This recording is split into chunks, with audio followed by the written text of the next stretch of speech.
ئەمە دەفێتێکە بەڕاستی خەڵک بێن نوێنەرەکانی خۆی بگۆڕێ. ئێستا زۆر بە ئاسایی زۆر بە تەبیعی بەڕاستی داوا لە خەڵکو زەماوەر دەکەم.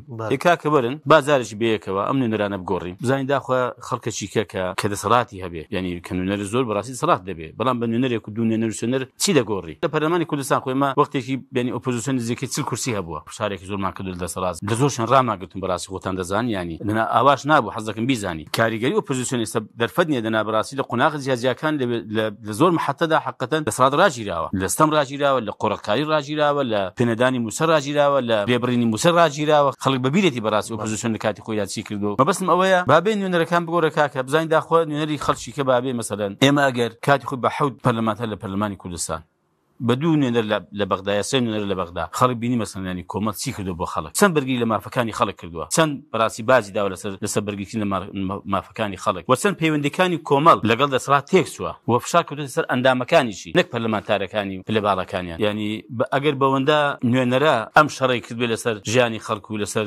مافەکانی خەڵک ئەگەر زیاتر بێت چەند باشە چەند بەرگی دەکات.